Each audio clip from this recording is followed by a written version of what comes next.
Hey guys, the medieval period was rife with a startling array of punishments, each more horrifying than the last.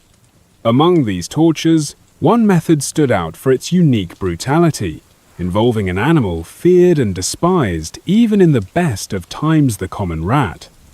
How exactly did the idea of using rats as instruments of punishment arise, and why was it deemed a suitable method by medieval society?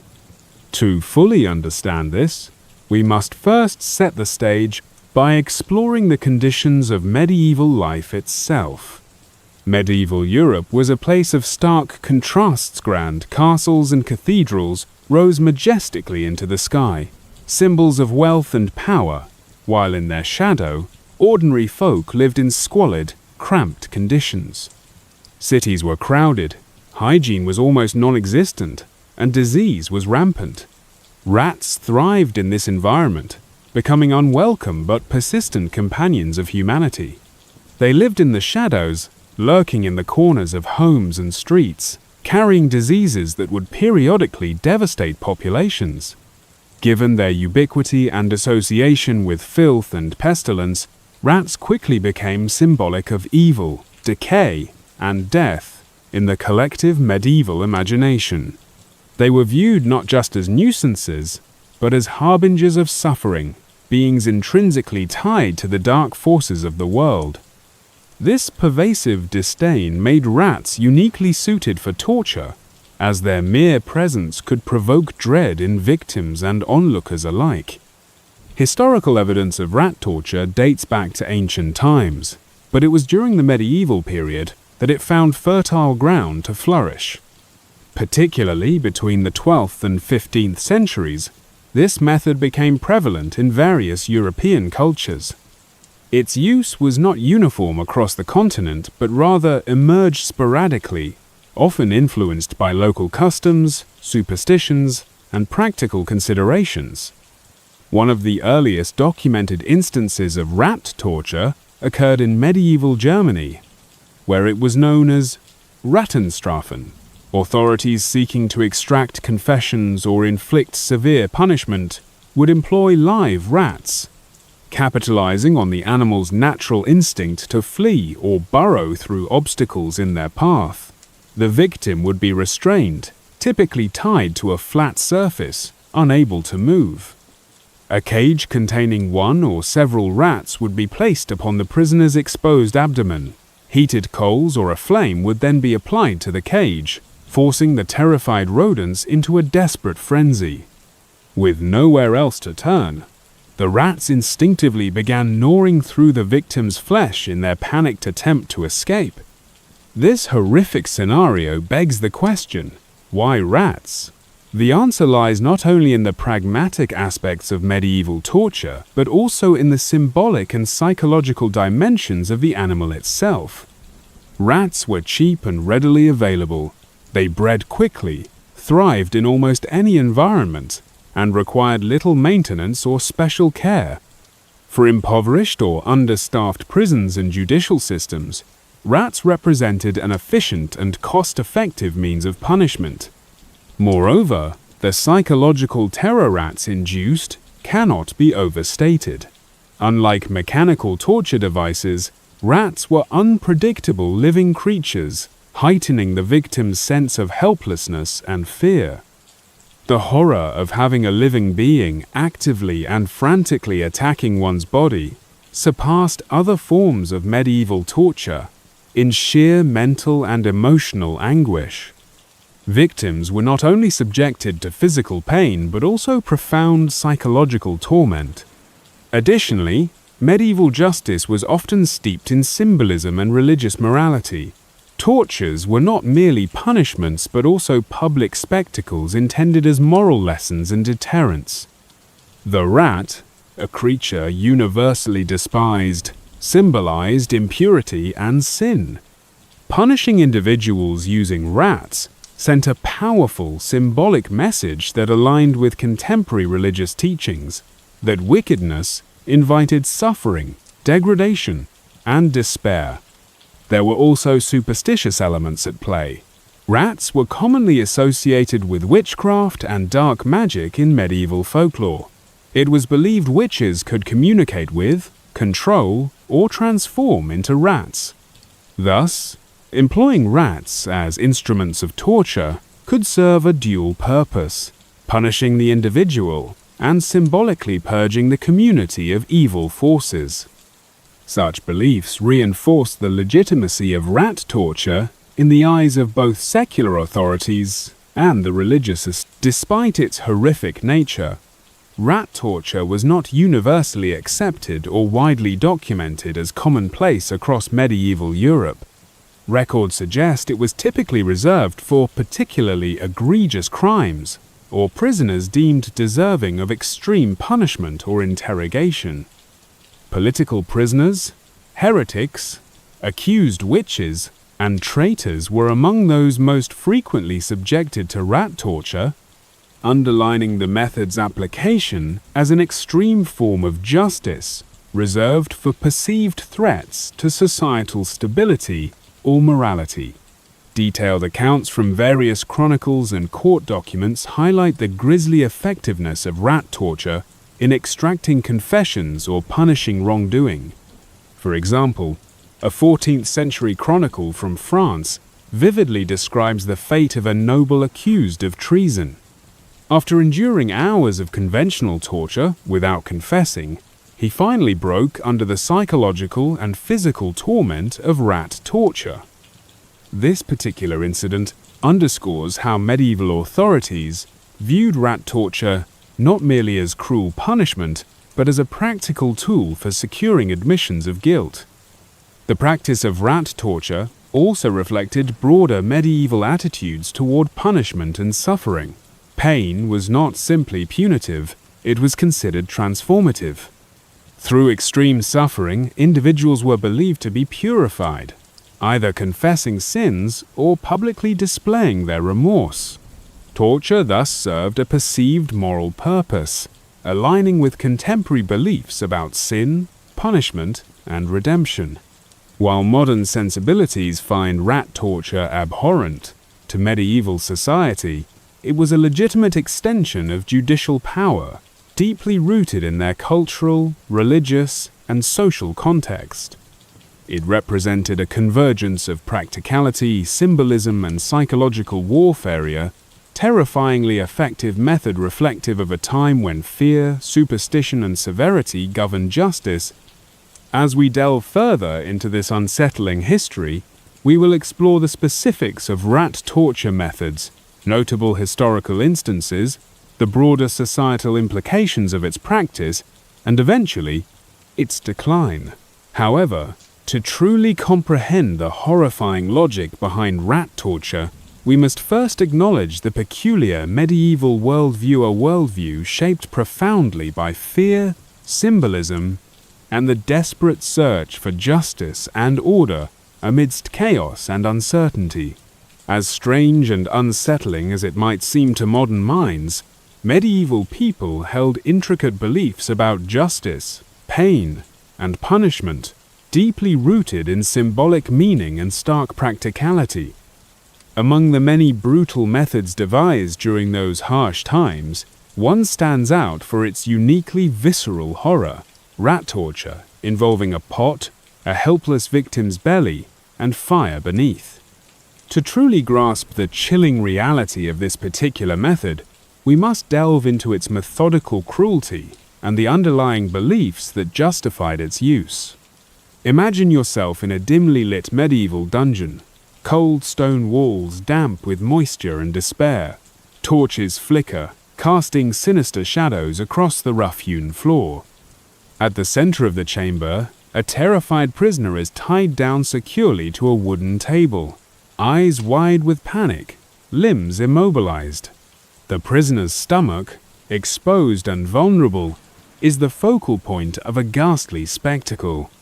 A large, heavy iron pot is placed firmly on the victim's abdomen, covering the skin completely.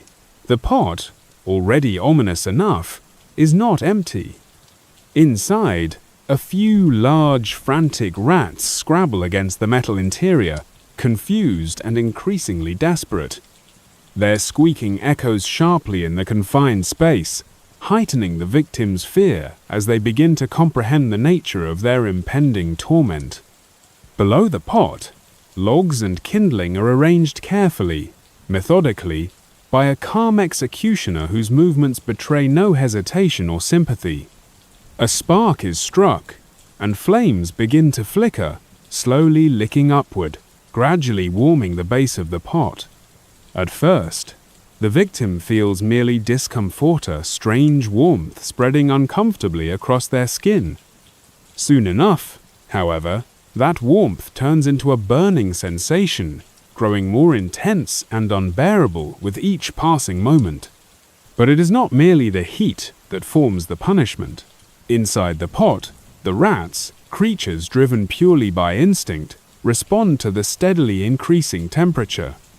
As the iron vessel heats, the rats panic, their instincts screaming one singular imperative: escape!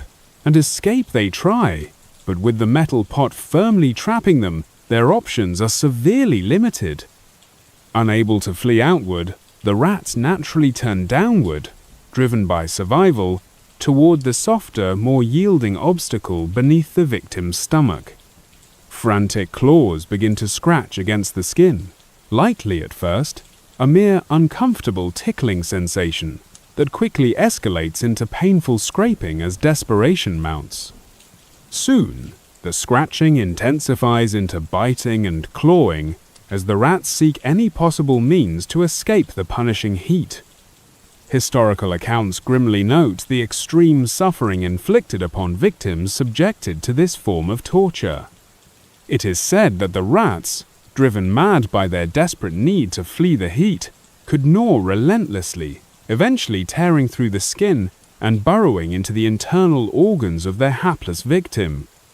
The agonized screams that filled such chambers were often said to be unbearable, echoing off the dungeon walls and resonating in the nightmares of executioners and onlookers alike. Why, one might wonder, did medieval societies turn to such horrifying methods? To understand the context, we must examine the philosophical and symbolic underpinnings of punishment during the medieval period. Punishments were not simply acts of cruelty. They were carefully calculated spectacles meant to reflect the severity of the crime committed.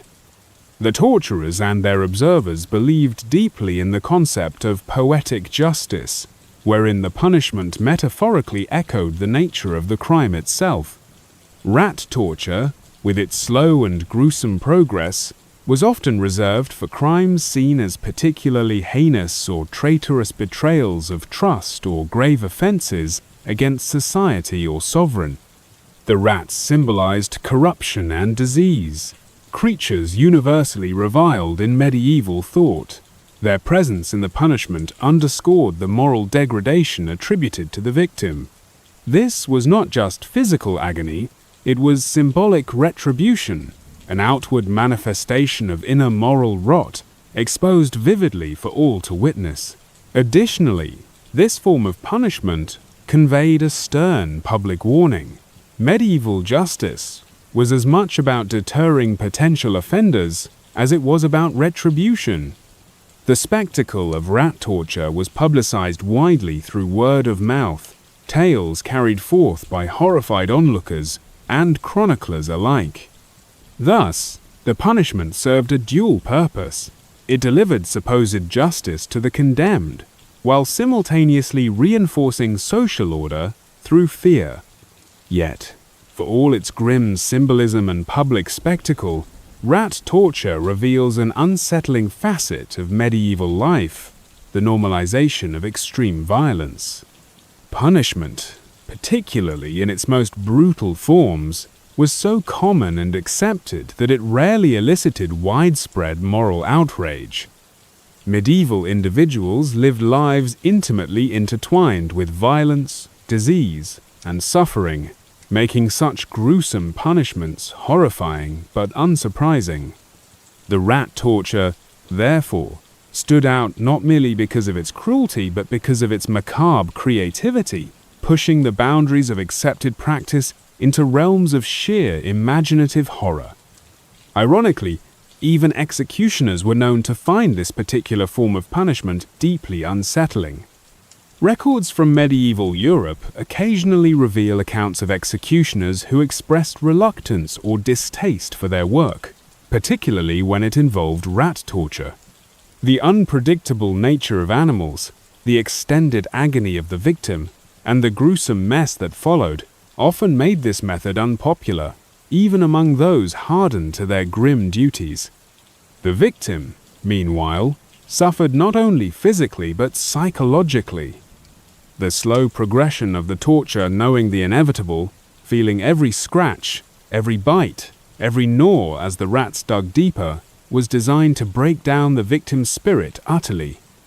This psychological torment was an essential part of the punishment, amplifying the perceived justice meted out by a society fixated on visible retribution. Historically, this grotesque method was not limited to a single region. Versions of rat torture appeared in records across medieval Europe and even into parts of Asia, illustrating a grim universality of human imagination when it came to punishment and pain. Each variant carried its slight differences, but the core principle remained disturbingly consistent. Rats, heat, and vulnerable flesh combined to create an enduring nightmare. Modern sensibilities recoil at the thought of such barbarism, struggling to understand how societies justified or even accepted these cruel acts. Yet, rat torture and its related methods remain potent reminders of how profoundly medieval societies' fears, symbolism, and violence influenced their views on justice and morality. As the flames beneath the iron pot eventually dimmed, leaving behind only silent echoes of agony and scattered remnants of a life brutally extinguished, medieval communities carried forward a stark message: punishment was a severe, merciless reflection of the crimes committed. The rats and their dreadful task became emblematic not only of medieval cruelty but also of the troubling depths of human ingenuity when turned towards suffering. Thus, as unsettling as the memory of rat torture may be, it serves as a historical mirror reflecting the medieval era's stark, often brutal relationship with justice, pain, and the symbolic power of punishment. In the dark and often desperate days of medieval Europe, the economy of punishment operated on brutally pragmatic principles. Resources were scarce, money was tight, and local authorities rarely had funds to waste on elaborate executions or complex instruments of torture. When it came to instilling fear, maintaining order, or extracting confessions, effectiveness was crucial, but equally important was affordability. Torturers and executioners, practical to their core, needed methods that cost little yet had maximum psychological impact. Rats, unfortunately for the victims, fulfilled both criteria perfectly. To fully grasp why rats became such a favored method of torture, we must first consider the economic realities of medieval society. Most communities were small, and local governments or feudal lords operated on very limited budgets. Tax revenues were scant and often quickly spent on necessities like defense, infrastructure, or maintaining the lord's household. Judicial expenditures, especially on punishments, were seen as necessary evils vital to maintaining social order, but certainly not deserving of excessive investment. Unlike expensive torture devices such as the Iron Maiden or the rack, rats were ubiquitous and effectively free. Medieval villages, towns, and castles teemed with these creatures, thriving in the unsanitary and cluttered conditions of the era. Rats flourished wherever humans congregated, their populations burgeoning due to the plentiful supply of food, scraps, stored grains, and refuse scattered throughout medieval dwellings. It was as though nature had provided a conveniently renewable resource specifically for medieval authorities' darker needs. Furthermore, rats required no special breeding, feeding, or maintenance. Unlike a specialized executioner who demanded wages or elaborate torture instruments that required blacksmiths and artisans, rats simply existed. They demanded nothing and offered everything in a chilling manner of speaking. Torturers could effortlessly source these rodents from their own homes, barns, or prison dungeons without spending a single coin. The method itself was straightforward, yet unimaginably cruel. The victim was typically restrained, either strapped onto a table or tied to a chair, often with their abdomen or torso exposed. A cage or pot containing rats was then placed over the victim's body, with the opening of the container positioned directly against the skin.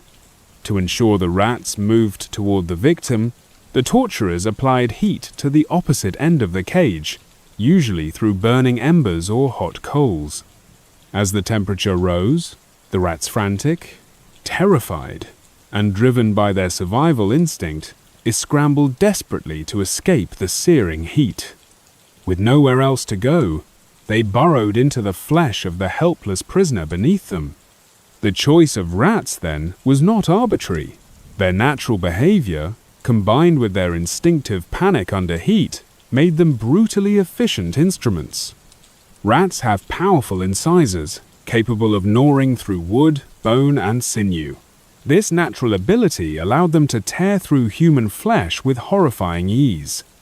Moreover, their instinctive survival response meant they would continue relentlessly, driven not by malice or intelligence, but by pure biological compulsion. The terrifying simplicity of this torture made it highly effective as both a punishment and a deterrent. News and stories about rat torture spread quickly, as medieval societies relied heavily on word-of-mouth communication. Tales of prisoners screaming as rats gnawed through their bodies reinforced the terrifying reputation of local authorities, bolstering their ability to enforce laws and suppress dissent without needing frequent or expensive displays of power. Additionally, rat torture was psychologically devastating. Prisoners awaiting punishment knew precisely what lay ahead, amplifying their terror and often hastening confessions, true or otherwise. The very sight of rats, even outside the torture chamber, became a potent psychological weapon.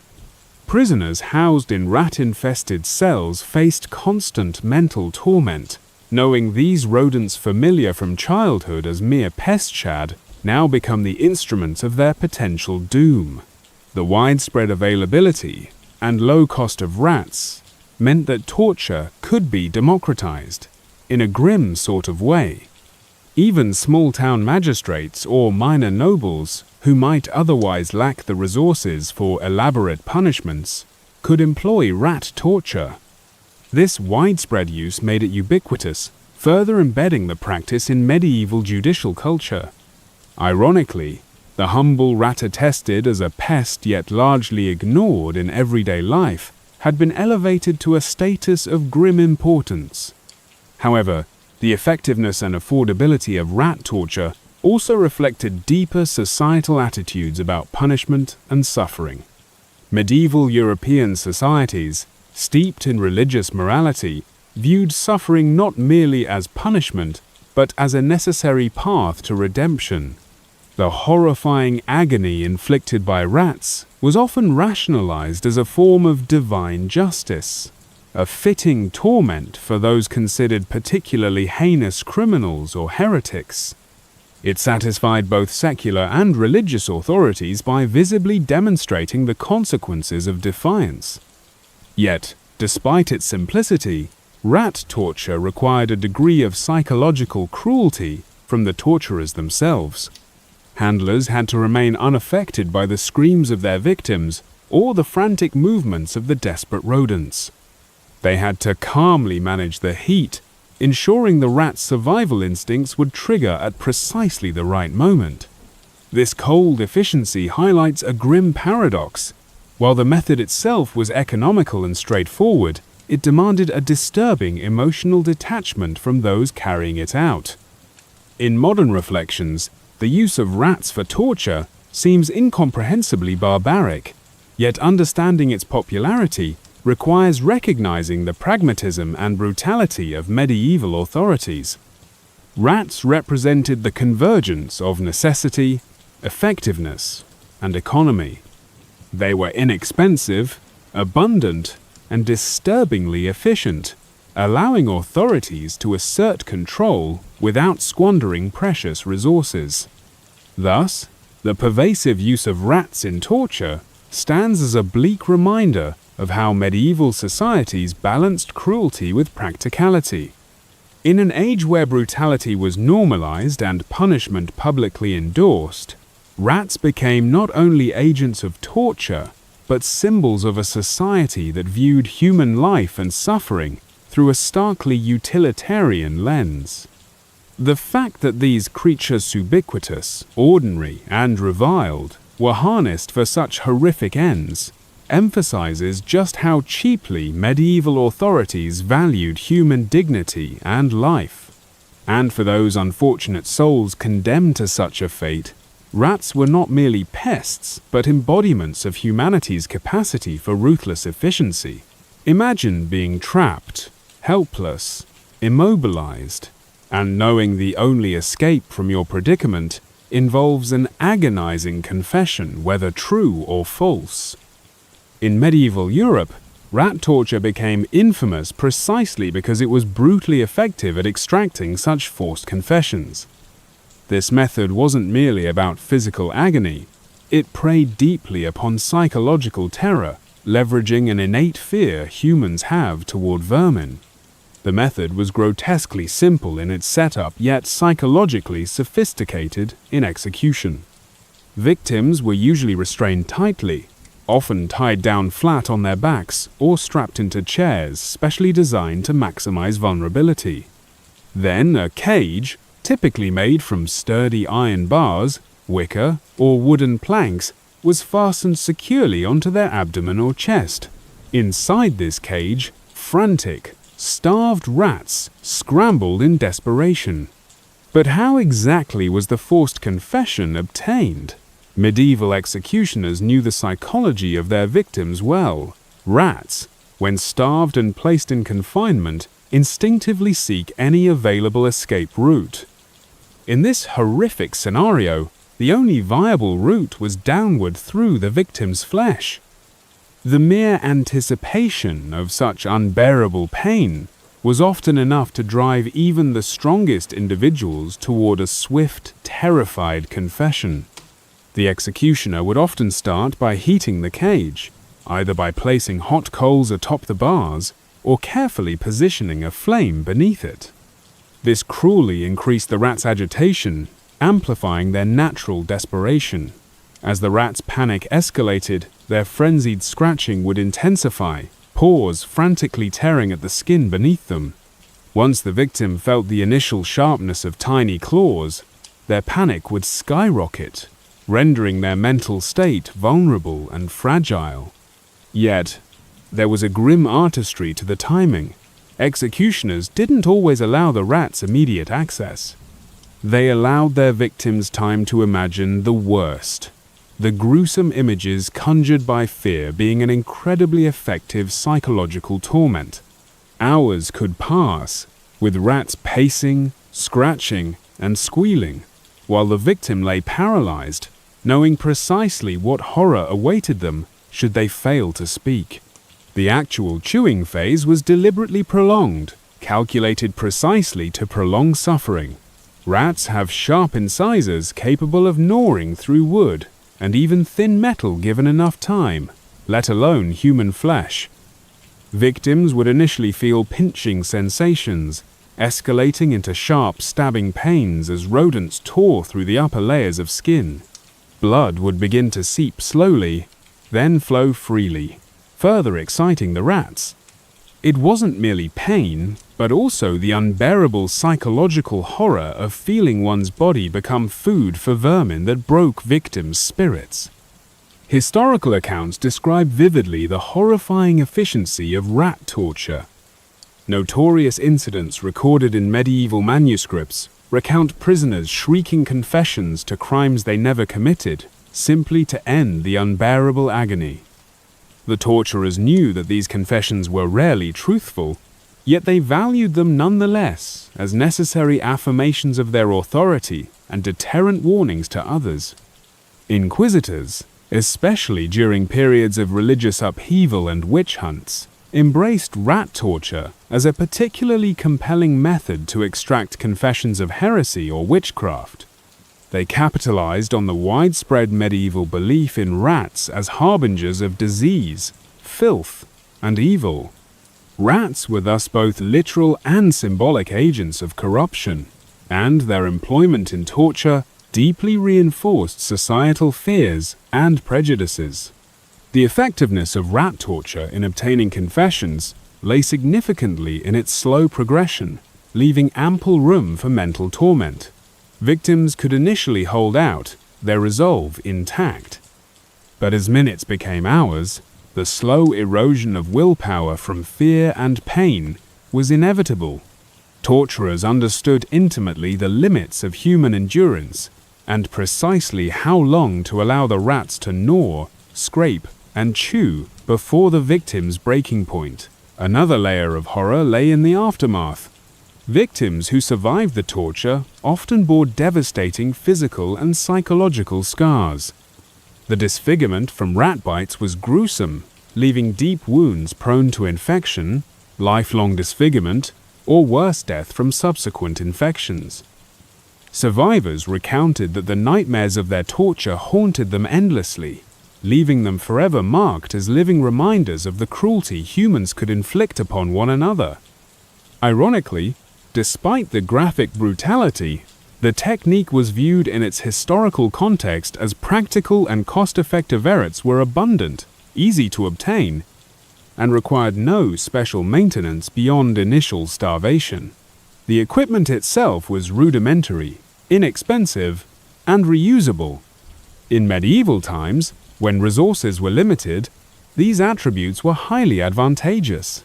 The efficiency in extracting confessions cheaply reinforced its widespread use across Europe. Indeed, rat torture became so emblematic of medieval cruelty precisely because of its dual psychological and physical nature.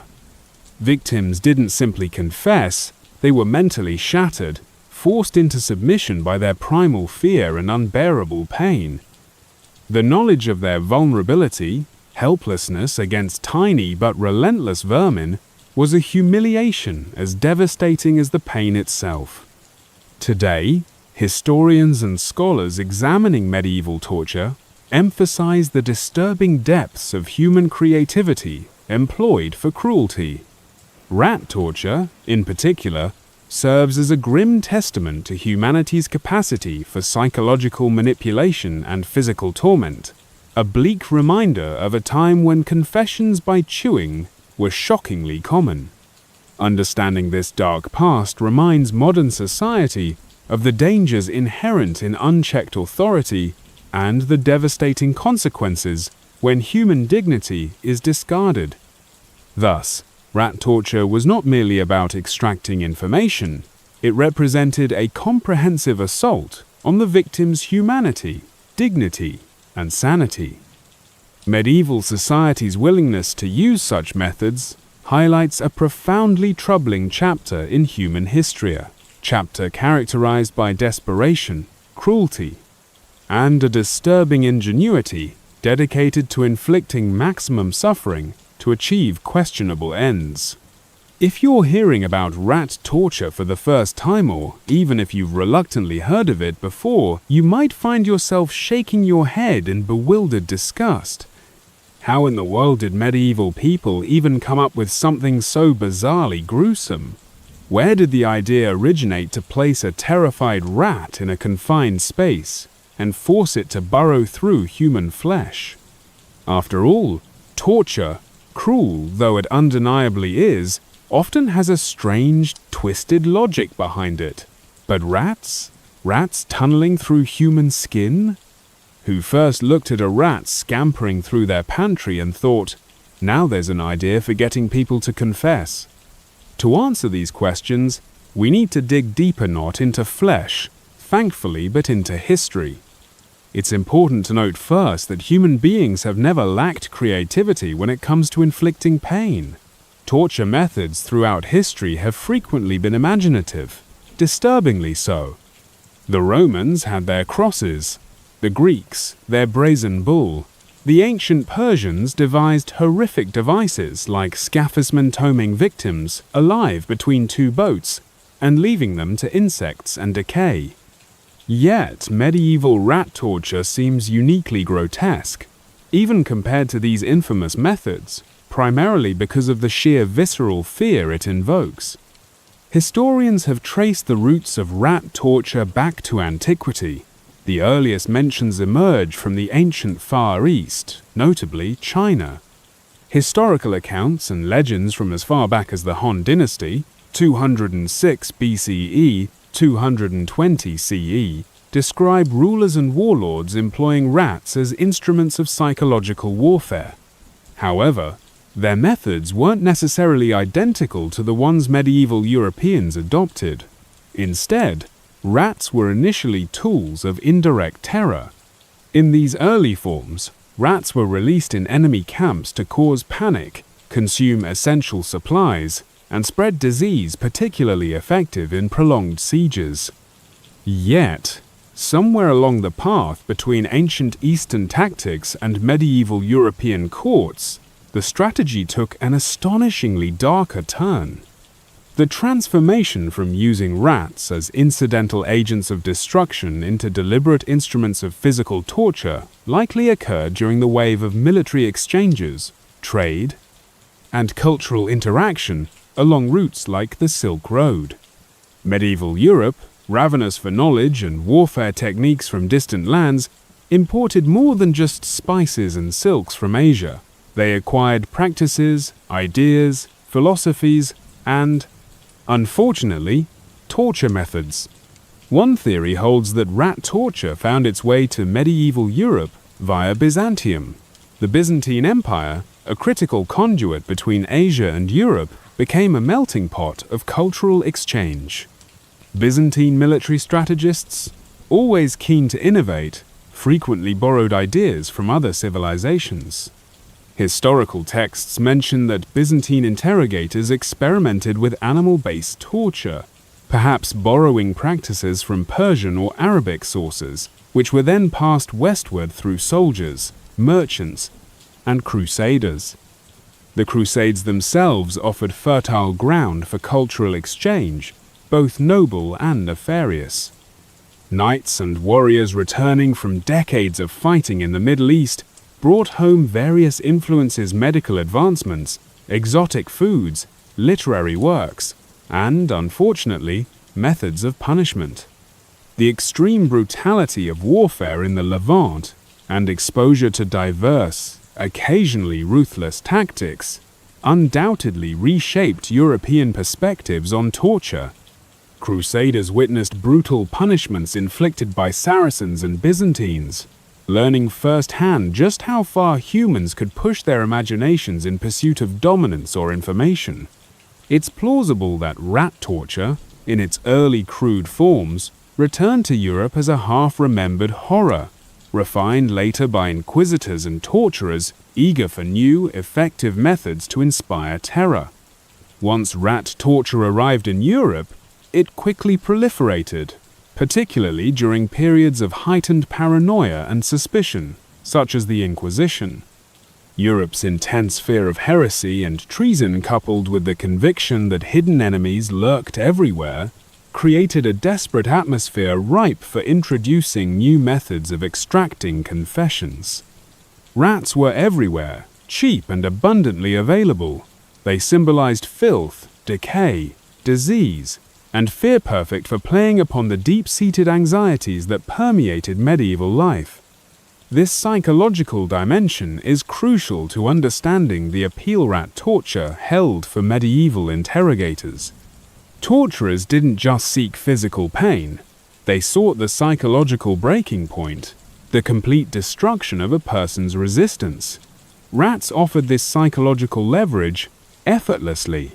Fear of rats is primal, instinctual, tied directly to human survival instincts.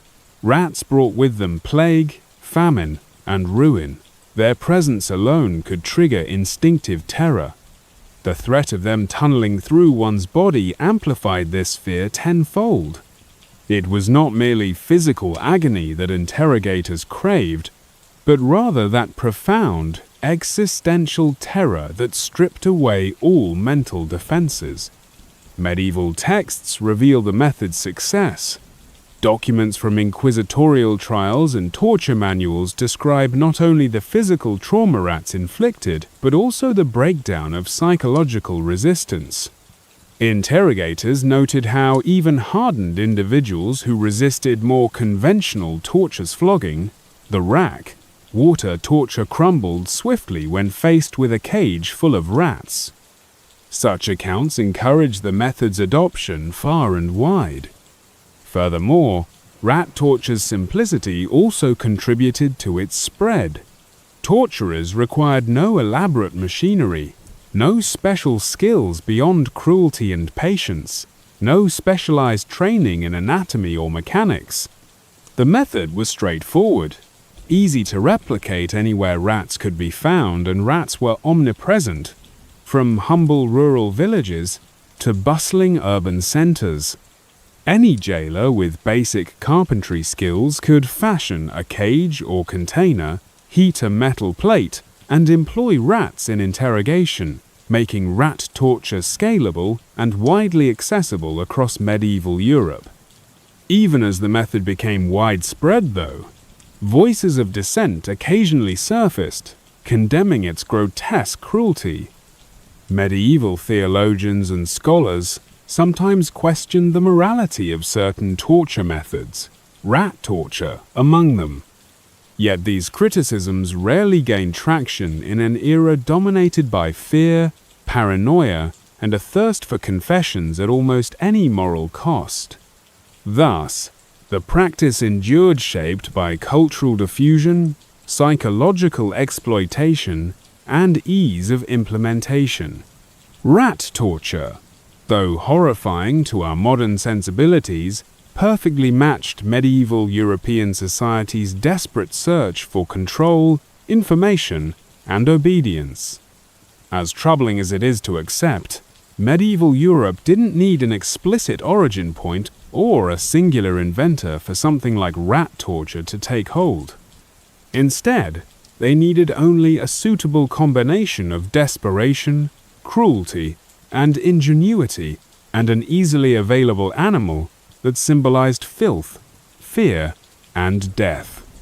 Rats were the perfect ingredient for such a twisted recipe, and human beings, regrettably inventive in matters of suffering, needed little encouragement to turn that recipe into reality.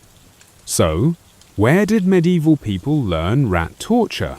The sobering truth is that torture, once conceived anywhere, often found fertile ground everywhere. The combination of desperate political climates, crusading cultural exchanges, the proliferation of fear-based interrogation techniques, and the abundant presence of rats ensured that the method became an enduring symbol of medieval cruelty. Medieval Europeans learned rat torture the same way humans often learn terrible things, from a blend of curiosity, fear, cultural exchange, and the cold practicality of brutality. They embraced it because it worked efficiently, terrifyingly, disturbingly well, and because the world they lived in rewarded cruelty far more readily than compassion. And perhaps that is the most haunting lesson of all. Cruelty requires no lengthy apprenticeship or formal schooling. It thrives wherever humanity permits itself to forget compassion, embracing instead the brutal logic of pain.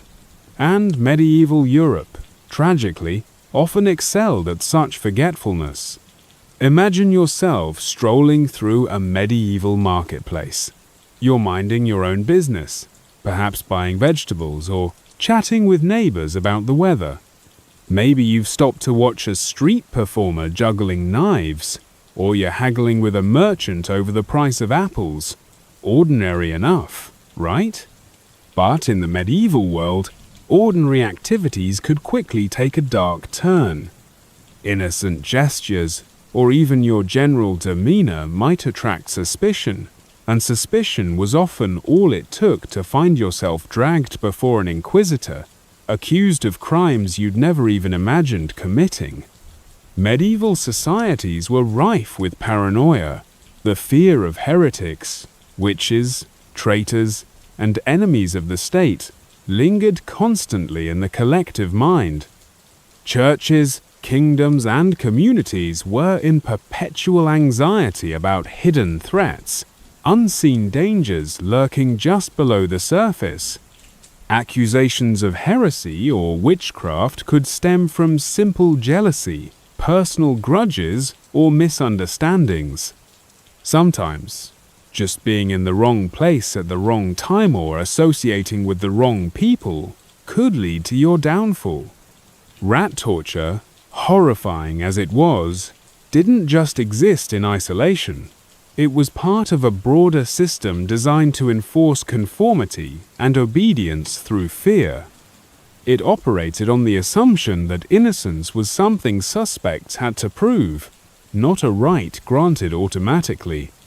And when guilt was presumed rather than proven, practically anyone could become a victim, even if their greatest offense was merely looking suspicious. What did looking suspicious entail? In medieval society, it could mean anything. Maybe your neighbor saw you talking to someone rumored to dabble in forbidden knowledge. Perhaps your crops grew unusually abundant one season, and townsfolk whispered you were using unnatural means to prosper. Or worse yet, maybe you had simply acquired a reputation for being aloof, quiet, or solitary, qualities that raised eyebrows in tightly knit communities. In medieval Europe, social conformity wasn't merely encouraged, it was enforced, often brutally. An example could be as innocuous as a glance. Medieval records reveal numerous cases where suspects were accused because their expressions or body language seemed suspicious. Avoiding eye contact might suggest guilt or secrecy. Too much eye contact might be interpreted as a challenge or arrogance. Your facial expressions, posture, or even choice of attire could trigger whispers of wrongdoing. Once the seed of suspicion was planted, it quickly grew into dangerous speculation. The Inquisition, the infamous tribunal established to root out heresy, took advantage of these vague standards. Historical documents show interrogators were adept at exploiting the paranoia and superstitions rampant in medieval life. They knew precisely how to take ordinary actions like gathering herbs for medicine, cooking strange-smelling soups, or even staring absent-mindedly at a neighbor's cow and twist them into evidence of witchcraft or heretical practices. Once someone fell under suspicion, authorities sprang into action. Inquisitorial procedures often began with whispers and secret denunciations rather than public accusations. Investigators collected testimonies from neighbors, acquaintances, and rivals, anyone who might have a grudge or a tale to spin. The accused rarely knew the specifics of the charges until confronted directly by their accusers in a terrifying tribunal setting, a psychological tactic designed to heighten fear and uncertainty.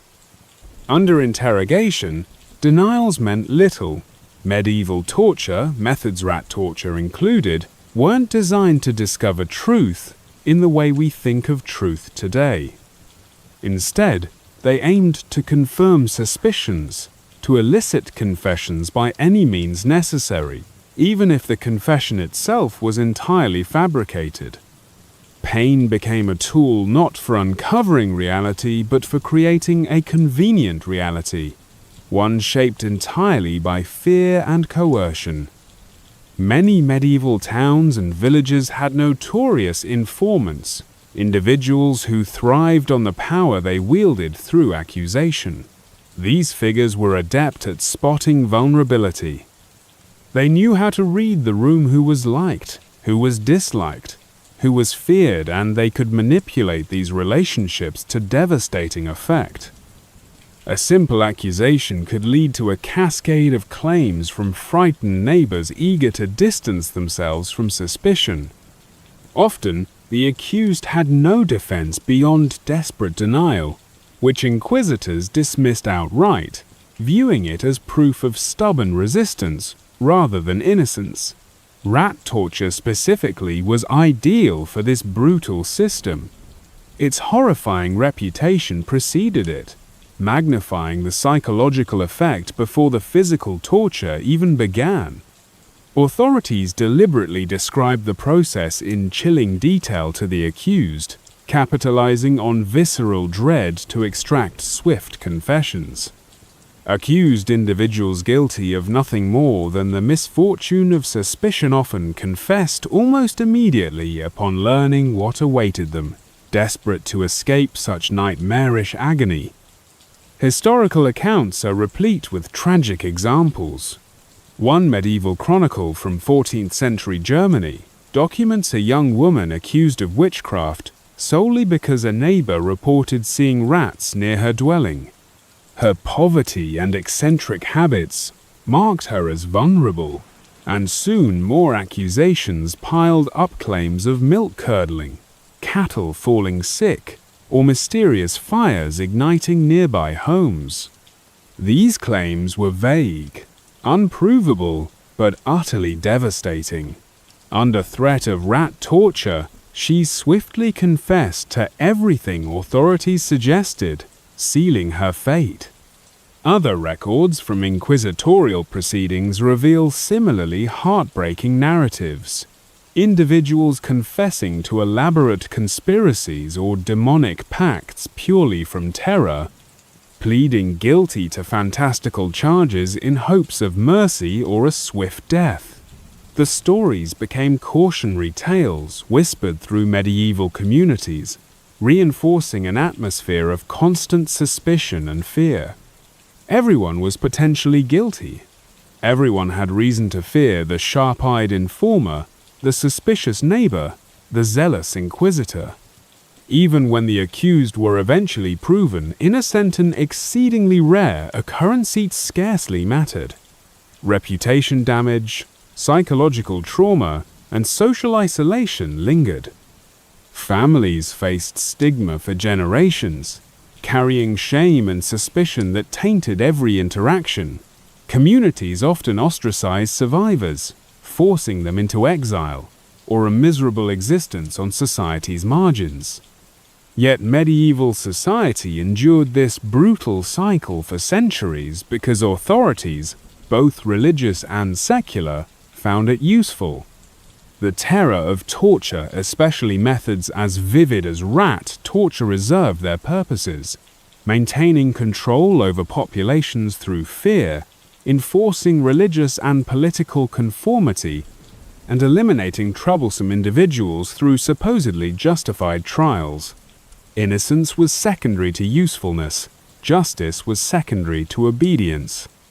Looking suspicious, therefore, wasn't just dangerous, it was potentially deadly. A misplaced glance, a misunderstood gesture, an accidental association, these trivial acts could become life-ending mistakes in a society built upon fear and paranoia. Torture, including rat torture, thrived precisely because suspicion required no evidence, only the perception of difference or strangeness. As we reflect on this grim chapter of history, it's essential to recognize the terrifying fragility of innocence when suspicion alone can determine guilt. Medieval rat torture was horrifying not only because of the physical pain it inflicted, but because of the ease with which an ordinary, innocent life could unravel into agony.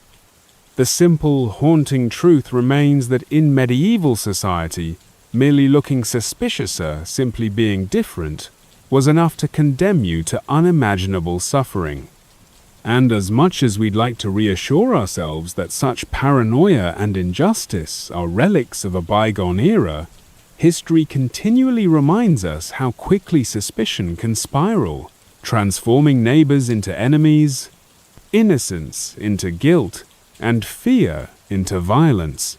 Medieval rat torture serves as a dark warning, a stark reminder that suspicion, unchecked by reason, can turn ordinary lives into nightmarish tragedies. Picture this. It's a quiet Sunday morning in a medieval village.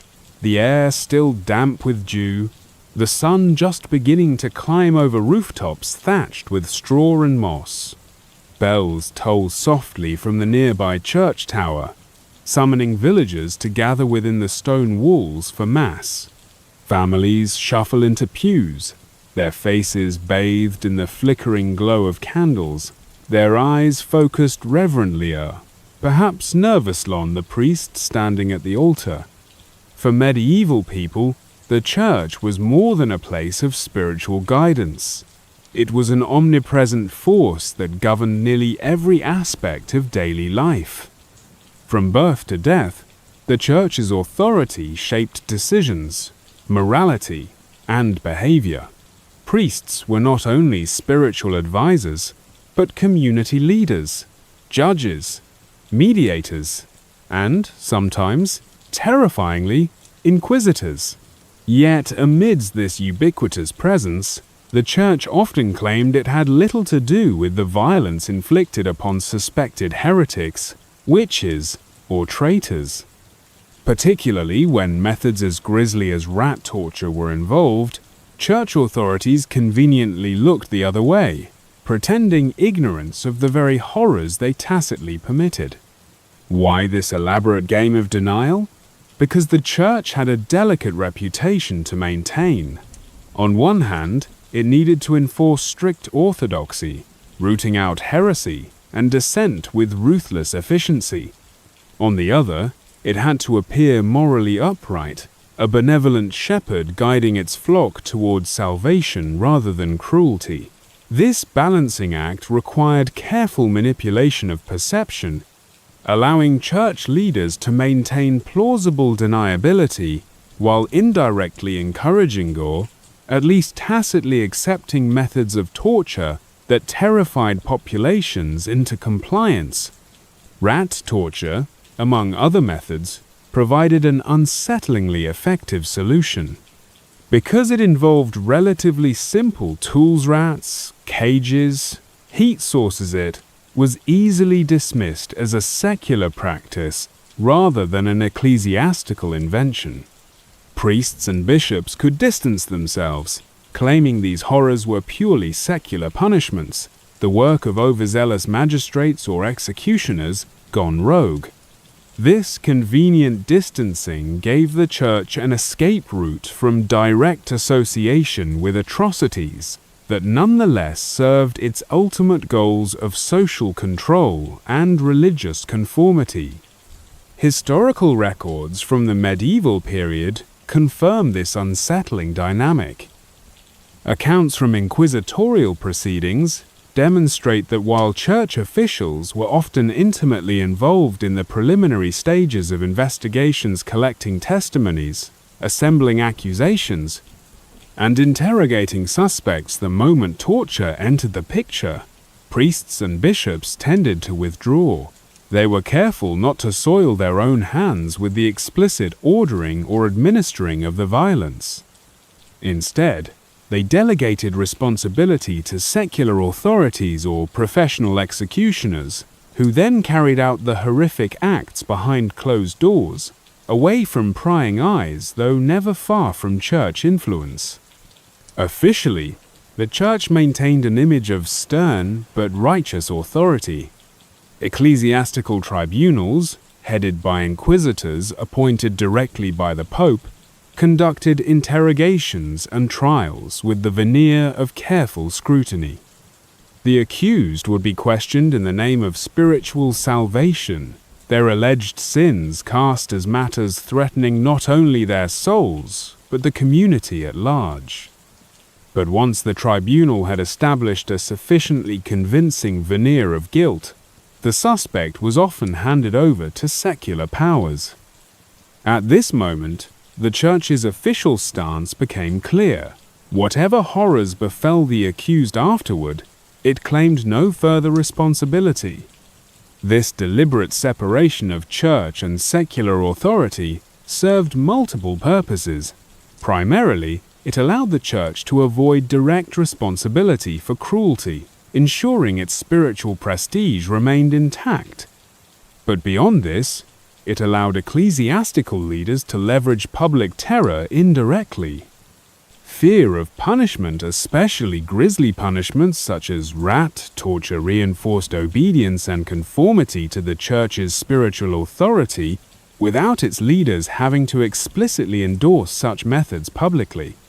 In this manner, torture became both a tool of secular power and a hidden hand of religious influence, each entity silently reinforcing the other's authority through mutual complicity. Contemporary medieval texts often carefully omit direct references to church involvement in torture. Instead, chroniclers wrote vaguely about unfortunate measures or necessary evils enacted by secular magistrates to protect the community's spiritual purity. This linguistic evasion was no accident, it was a deliberate strategy, allowing ecclesiastical historians and chroniclers to shape historical memory in a way that preserved the Church's moral high ground. By framing torture as an unfortunate secular necessity rather than ecclesiastical practice, the Church created plausible deniability for generations, subtly embedding the idea that such cruelty was beyond its moral scope, despite its obvious complicity. Yet occasionally, cracks appeared in this carefully constructed narrative.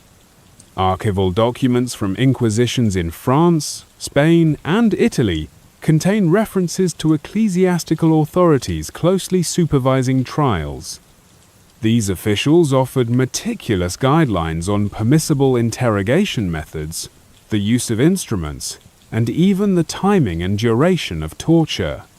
While officially the Church avoided direct endorsement of particular methods such as rat torture, these records reveal unmistakably detailed oversight. Ecclesiastical authorities knew exactly what was happening, they were simply careful never to admit it openly. Rat torture itself often appeared in secular executioners' manuals and inquisitorial records, described as an efficient, economical, and psychologically devastating method. But even here, the language remains purposefully distant and clinical. Manuals describe cages, rats, heat application, and victim reactions with an eerie detachment, never implicating church authorities explicitly, but clearly indicating their tacit approval. Inquisitors and priests, when referenced at all, were merely present, silently observing or carefully avoiding direct orders.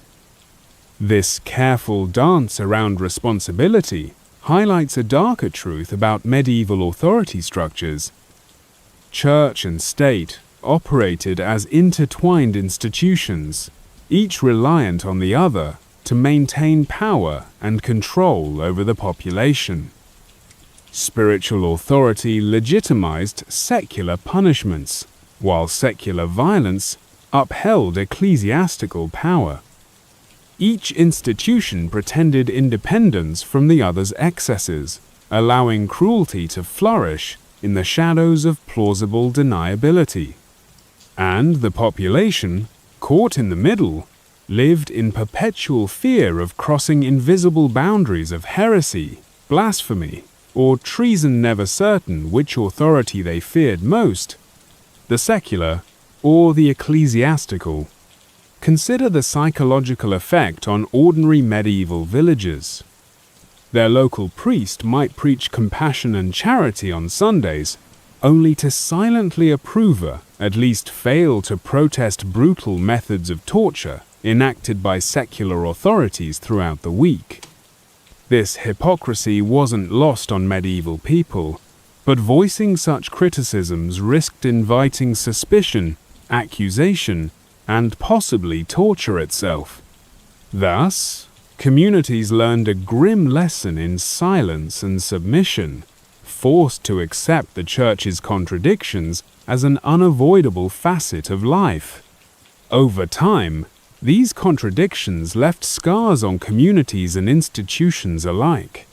Medieval chronicles and folklore increasingly depicted church authorities as duplicitous, powerful yet morally ambiguous figures, manipulating secular authorities and populations alike from positions of unassailable spiritual superiority. These depictions reflected the harsh reality ordinary people faced daily a church that claimed moral guidance yet quietly sanctioned unimaginable cruelty behind a facade of ignorance. As modern observers, it's tempting to dismiss medieval torture as a barbaric relic of a bygone age. Yet, recognizing the Church's subtle complicity, its careful avoidance of responsibility, even as it benefited from the very cruelty it outwardly condemned, offers important lessons about power, complicity, and institutional accountability. The medieval Church, by pretending it wasn't watching, taught future generations a bitter truth. Cruelty thrives best when powerful institutions turn their heads away, claiming ignorance or innocence, while silently orchestrating the conditions for horror. In the shadow of rat cages and inquisitorial chambers, medieval society learned to fear not only the visible threat of secular punishment, but the invisible, unspoken approval of spiritual authorities pretending they weren't watching, all the while never taking their eyes off the terrible mechanisms they had silently set into motion. At the center of the grim spectacle of medieval rat torture was an unwilling participant, whose presence was critical, yet whose understanding was non-existent, the rat itself. For a moment, let's consider the rat not merely as a device of torture, but as a living creature thrust unwillingly into a situation it could neither comprehend nor escape. To understand why rat torture was so horrifyingly effective, we must delve into this crucial yet often overlooked fact. The rat didn't understand what was happening. Imagine the setting: a cramped, dimly lit dungeon cell beneath some medieval castle or town hall.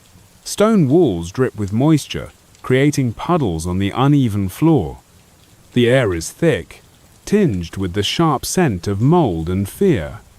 Within this oppressive atmosphere, the prisoner is tied firmly in place, unable to move, their heart racing wildly with dread, their mind racing through 100 possible fates, none of them pleasant. Suddenly, the executioner brings in the apparatusa cage containing a few bewildered rats, their whiskers twitching nervously, their eyes glinting with animal panic. To the prisoner, these rats symbolize imminent agony, but to the rats themselves, the prisoner means nothing. They have no sense of the role they're about to play in human cruelty. They simply react instinctively to the stimuli around them. Rats, fundamentally, are driven by two things: survival and escape.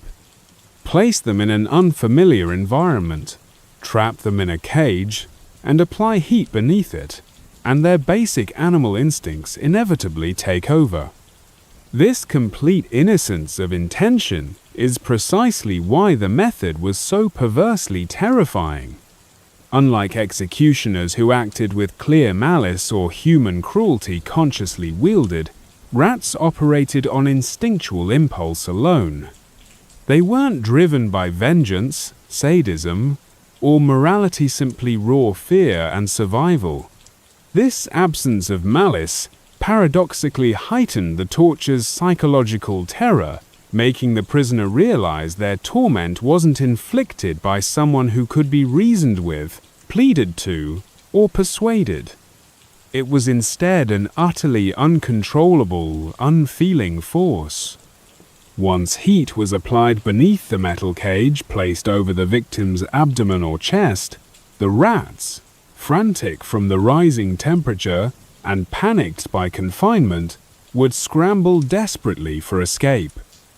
With no safe place left inside the cage, their natural instinct kicked in chewing through whatever obstacle blocked their way.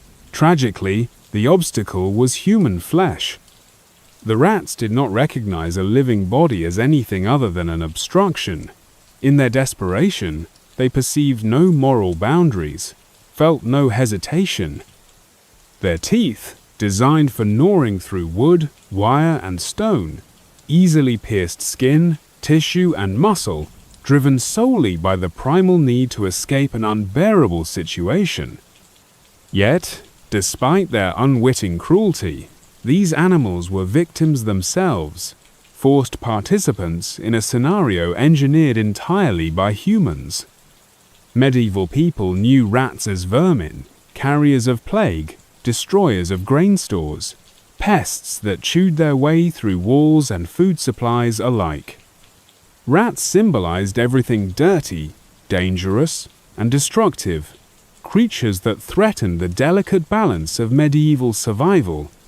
Utilizing them as instruments of torture exploited deep-rooted fears and revulsion, weaponizing the rat's natural behavior against a helpless human prisoner.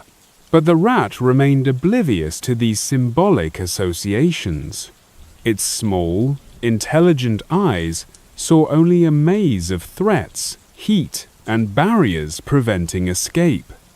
Medieval rats, much like their modern descendants, were incredibly resilient creatures, capable of surviving in harsh conditions, scavenging food where none seemed available, and adapting quickly to new environments.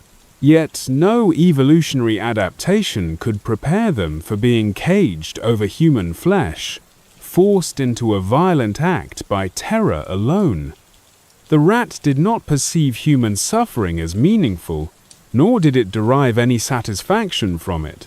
It simply moved forward, driven by panic and instinct. In many historical accounts and medieval illustrations depicting rat torture, the rat is portrayed almost demonically, with exaggerated features, menacing eyes, and sharp teeth bared. Such images reinforce the medieval belief that rats embodied filth, evil, and depravity. Yet from the rat's perspective, the situation was nothing but a frantic effort to flee danger. Medieval illustrators, chroniclers, and executioners projected onto these innocent creatures all the darkest elements of human nature: cruelty, malice, and unthinking violence. The rat itself was merely an unwitting pawn, its identity twisted by humans into something monstrous to justify a uniquely brutal method of torture. The psychological implications of this unintended violence were profound.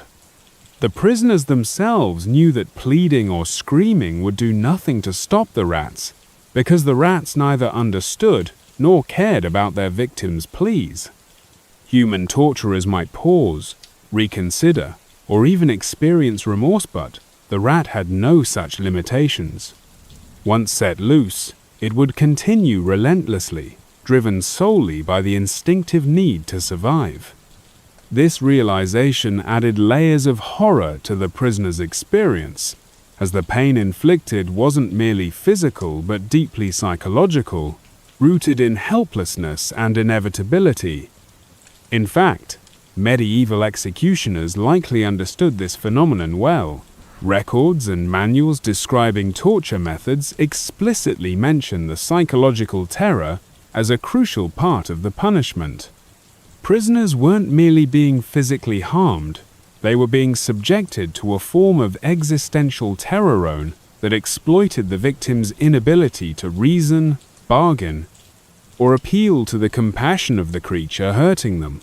The rats, by their very nature, provided a perfect vehicle for inflicting this form of horror, creatures incapable of reason, incapable of mercy. Yet historical documents rarely acknowledge the rat's innocence explicitly. Medieval texts focused entirely on human perspectives, the guilt of the accused, the efficacy of punishment, or the moral judgment imposed by secular and religious authorities. The rat was an object, a tool barely even considered as an animal with agency or experience. This omission says much about medieval society's attitude toward animals generally, but especially those animals designated pests. Rats occupied a symbolic space as enemies of civilization, convenient instruments of cruelty, whose very existence justified human disdain and exploitation. Today, when examining medieval torture practices, it's crucial to acknowledge that behind every horrific act were living beings, both human and animal, caught up in a system that reduced life to mere tools and objects. By acknowledging the rat's unintended cruelty, historians and observers gain a deeper understanding of how medieval people rationalized such practices. The animal's innocence underscores human culpability. It reveals how easily societies can slip into cruelty when they cease viewing living beings human or animalas worthy of empathy and compassion. Ultimately, rat torture serves as a disturbing reminder that cruelty flourishes in environments where living creatures, animal and human alike are stripped of dignity, empathy, and understanding. The rat, in its oblivious panic, symbolizes the senselessness of violence enacted without comprehension, the terrifying possibility of harm inflicted not through malice, but through ignorance and desperation. So, next time we confront the gruesome details of medieval torture, let us spare a thought not only for the human victims, but also for the confused, frightened creature thrust into a scenario beyond its comprehension. The rat doesn't understand what's happening, and therein lies the true horror of rat torture. Surviving medieval rat torture was rare enough to border on miraculous, a grotesque miracle most would rather not experience. But let's imagine, for a painful moment, that you did survive. You endured the unimaginable agony, the searing heat, the frantic biting, the relentless chewing through flesh and muscle. Somehow, through an improbable stroke of luck or a rare show of mercy from your captors, the torture stopped before death arrived. The rats were removed, the cage lifted, and you were left broken but alive. Unfortunately, survival brought its own kind of tormentone far subtler, yet arguably just as devastating. Emerging alive from the horror of rat torture meant bearing scars far beyond the physical marks left by tiny teeth. The aftermath of your ordeal seeped into every corner of your existence, reshaping not just your body, but your place in the community. Medieval society thrived on conformity, unity, and a delicate sense of normalcy. To experience rat torture meant you had stepped into a realm from which there was no easy return. To those around you, you became forever defined by what you had endured. They might congratulate your strength or secretly admire your resilience, but beneath these shallow gestures lurked something far more powerful: fear, suspicion, and revulsion. Physically, surviving rat torture left profound damage. Your body bore scars as vivid reminders of what you had endured: ragged, deep gouges, permanently disfigured flesh, perhaps even loss of mobility or constant pain.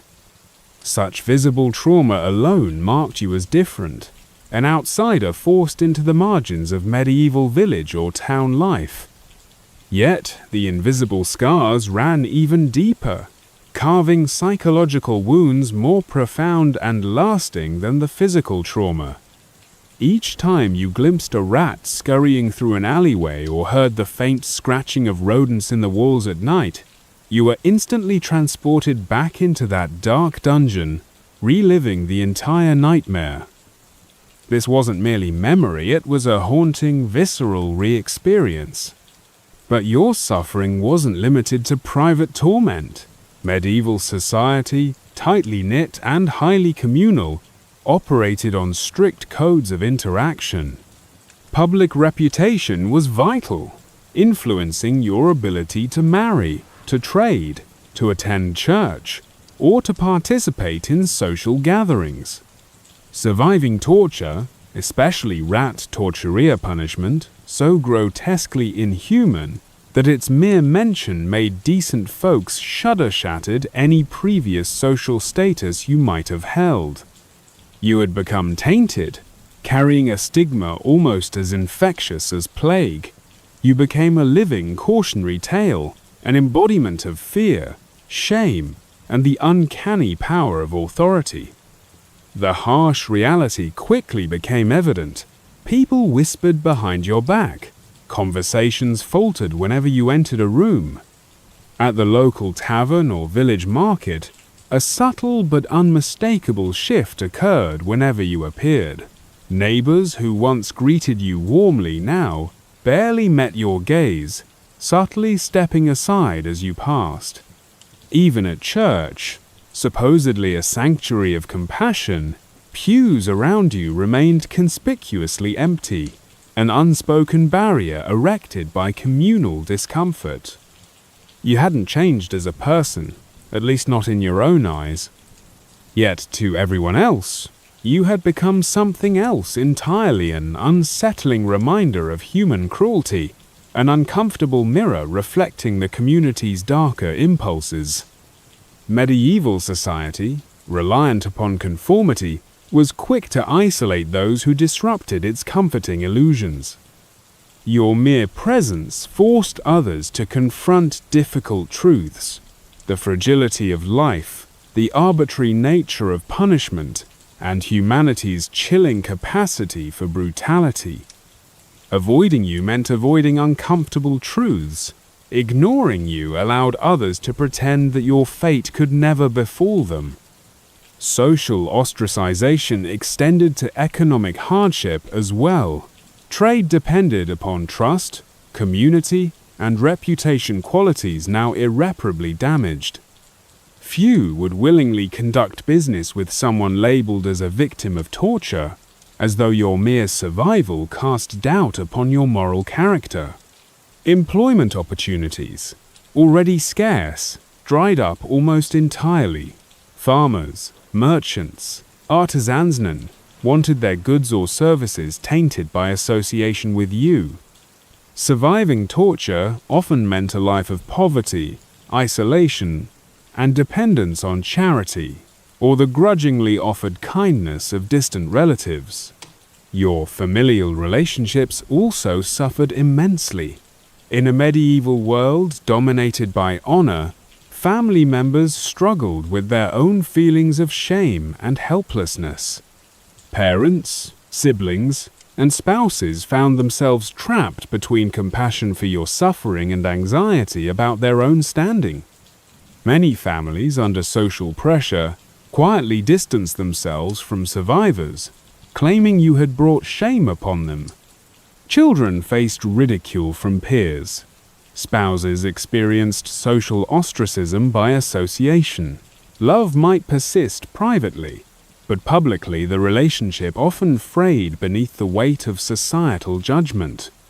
You became an inconvenient truther, walking, breathing, reminder of vulnerability, in a world built on maintaining appearances and adhering to authority. Beyond interpersonal relationships, your spiritual identity was shaken to its core. Medieval theology portrayed suffering as divine punishment or spiritual testing, leaving victims of horrific trauma caught between feeling unjustly targeted by God and blaming themselves for unknown sins. Even priests offered little comfort. often subtly reinforcing the belief that suffering had spiritual causes. Confession became complicated. What sin could justify such agony? The question haunted your dreams and clouded your waking thoughts. Isolation deepened as spiritual comfort proved elusive. Religious communities subtly distanced themselves, uncomfortable dealing with someone so visibly marked by what felt like divine displeasure. The psychological trauma resulting from isolation compounded the physical and social injuries. Sleep offered no escape, haunted by vivid nightmares replaying every horrific detail of the torture. Daylight brought constant anxiety, hypervigilance, and profound loneliness. Mental health, poorly understood or supported in medieval Europe, deteriorated silently. Depression, paranoia, and debilitating fear became constant companions. Few possessed the vocabulary to describe these conditions, and fewer still understood their severity. Instead, your emotional turmoil was often dismissed as madness or weakness, further cementing your status as an outcast. Even attempts to relocate, hoping to start anew elsewhere, often proved futile. News traveled swiftly in medieval communities. Your reputation preceded you. The stigma attached to torture victims followed relentlessly, no matter how far you traveled. Stories about your survival spread quickly and morphed into local legends, twisted and exaggerated until you barely recognized yourself. In new communities, suspicion greeted you long before your arrival. You could run from your memories, but never from the stories told about you. Ultimately, surviving rat torture exacted a harsh price far beyond immediate physical pain. You lived a perpetual half-life, never fully integrated, never again seen as truly human. You survived, yes, but survival meant isolation, humiliation, and a lingering, painful invisibility. It meant living a paradox, forever defined by something you'd endured involuntarily, a victim punished continuously simply for existing. Perhaps the cruelest aspect of medieval torture wasn't the physical agony inflicted upon the body, nor even the psychological trauma imprinted deeply within the mind. Instead, the cruelest outcome was how society itself compounded the victim's suffering through rejection and abandonment. Survival offered no victory, only endless reminders that your humanity had become negotiable, conditional, and dependent upon others' willingness to recognize it. In the end, medieval rat torture punished its survivors most viciously, not through the damage done to the body, but through the damage done to the soul. You survived. But from that day onward, no one ever sat near you again. The rats, as always, moved on. That's what rats do. Once the cage was lifted and the heat extinguished, they scattered back to dark corners, cellars, thatched eaves, refuse heaps behind the bakery, quiet nests beneath floorboards where no one dared reach. They had no memory of what they had done, no guilt, no nightmares, no knowledge of the screams they'd caused. They simply went on gnawing at wooden beams, birthing new litters, scavenging crusts and grubs, vanishing back into the forgotten places between walls and under floors. Their tiny claws left no trace on the conscience of the world, and in some way, that was more unsettling than the act itself. But people remembered. The stories of what the rats had done, what they had been made to Dolingard long after the last blood had dried and the last scar had scabbed. The stories clung to the rafters of village inns and echoed through castle corridors. They travelled in hushed tones, retold by candlelight to frightened apprentices and wide-eyed children who wouldn't sleep, even after the hearth had dimmed. No one needed to see the act to believe in its horror. It was enough to know someone, somewhere, had survived ITER, hadn't. People didn't talk about the pain with precision. They didn't describe which bones were bitten through first or how long it took the rats to break the skin. They didn't need to. The image, the idea, was enough. The mention of rats and a heated pot was sufficient to sour the stomach and chase sleep from the bravest mind. In this way, rat torture became larger than the torture itself. It became myth. It became symbol. It became the shorthand for the kind of cruelty that asked no questions, offered no mercy, and left nothing of the person behind when it was done. In time, the practice faded. As the centuries wore on, new methods replaced old ones, and rat torture like the scold's bridle, like the breaking wheel, was gradually relegated to the darker margins of history. Enlightenment thinkers would scoff, calling it barbaric. Church authorities would quietly pretend it was never approved. Even towns that had once wielded it without hesitation would claim no knowledge. But still, the stories remained. They remained because they said something the world wasn't ready to forget. Stories of rat torture weren't just about violence, they were about fear. They whispered of what people will accept when terrified, of what authority can do when left unchecked, and of how pain makes monsters out of the meekest. They were reminders that even the smallest creatures could become agents of terror, and that even survival could bring shame. These stories didn't glorify pain, they preserved the terror of being powerless against it. And the survivors, those whose names were remembered at all, never got to speak for themselves. Their lives became anecdotes, their bodies, warnings. Their faces, blurred by time and rumor, became cautionary ghosts at the edges of community memory.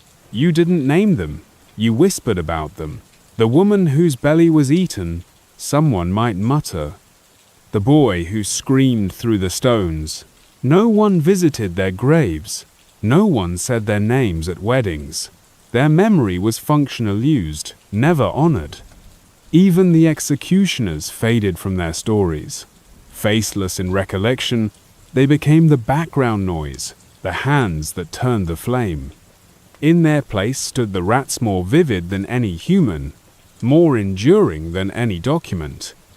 The rats became characters in every retelling, sharp, toothed, pink-eyed, covered in blood, sent by darkness to gnaw away truth and dignity.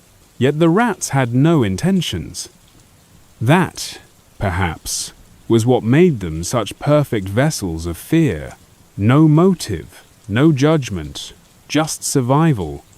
In this way, rat torture continued to echo down through history not as an event, but as an atmosphere. It was a smell, a shiver, a phrase passed down generations that made people look nervously over their shoulders. It was the unspoken knowledge that someone, somewhere, once believed this was justice. And maybe, under the right conditions, someone still might. Because cruelty, like rats, is rarely gone for good. It scuttles, it waits, it adapts. People may forget the cages and the heat, but the instinct to punish without empathy, to dominate through fear, remains.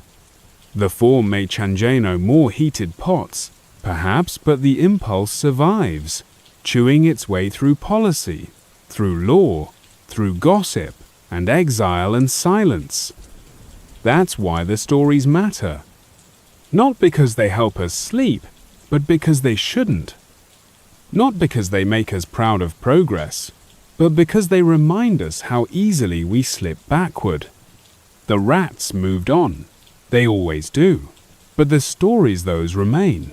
In the cracks between stone walls, in the cautious glances of villagers, in the hollow silences after someone says, "He was never the same after the trial," in the fear that if you speak out too loudly, too strangely, or at the wrong time, you'll end up like the one no one talks about.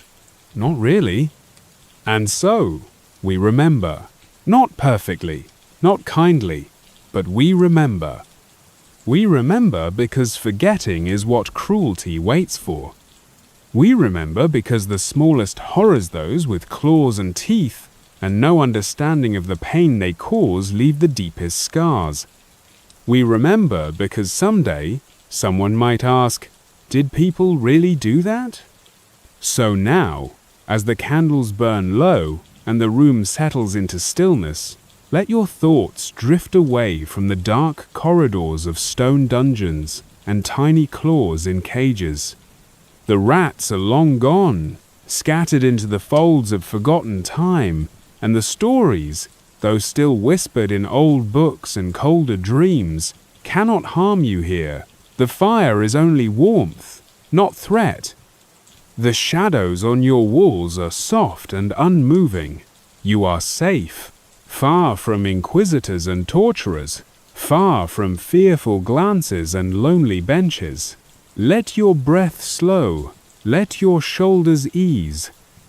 The past, as cruel as it once was, has passed, and while memory may linger like faint smoke, it cannot bite. You have heard the worst of it, and you are still here. Still warm, still whole, still human. So rest now, quietly. The stories can wait. The rats are gone, and nothing will come scratching in the dark tonight. And we need to be able to answer, yes, they did.